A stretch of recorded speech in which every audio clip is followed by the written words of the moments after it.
At Xerox PARC, we've been investigating the marriage of 4 different technologies: pen computers, wireless networks, infrared sensors, and radio frequency or RF sensors. By weaving these together, we can enhance the user experience and blur the boundary between physical and virtual information. For example, here's Anuj, a computer researcher working in this enhanced environment. Anuj has been asked to update a research paper. He can't remember where the paper is stored on the network. It's been on the back burner for a while. However, Anuj can find an old printout of an earlier version of the paper. Anuj wraps the document on the computer. The document is tagged with a link to the latest virtual version on the network, which is then loaded into Anuj's computer.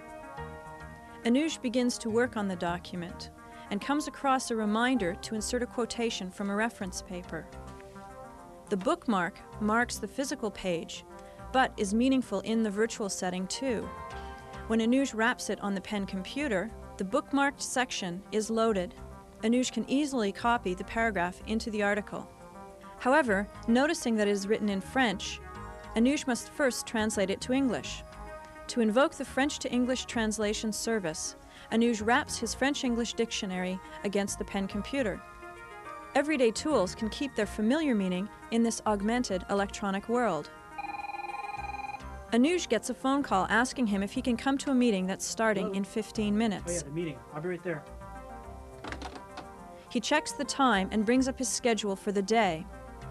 Like the dictionary, the watch has been augmented with a natural electronic association.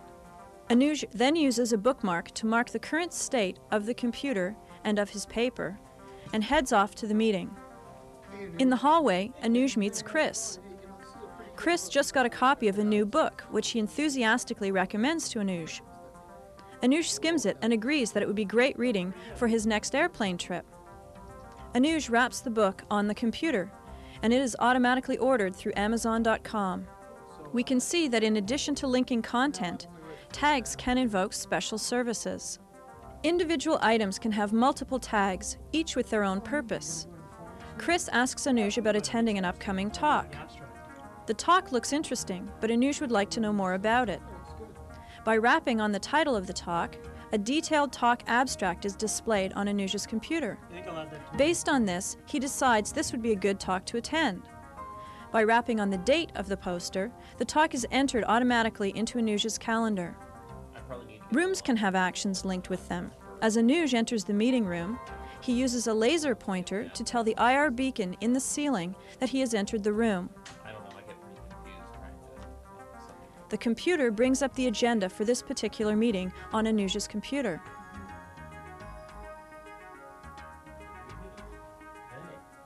Hey guys, so what'd I miss? Oh yeah, that was referred to in a report. In the meeting, Anuj refers to a report issued about a month ago. A visiting colleague asks Anuj if he can email him a copy. The colleague's business card has been augmented to trigger the sending of email to him, making this easy. Leaving the meeting, Anuj decides it would be nice to have a printout of the report to read on the bus ride home.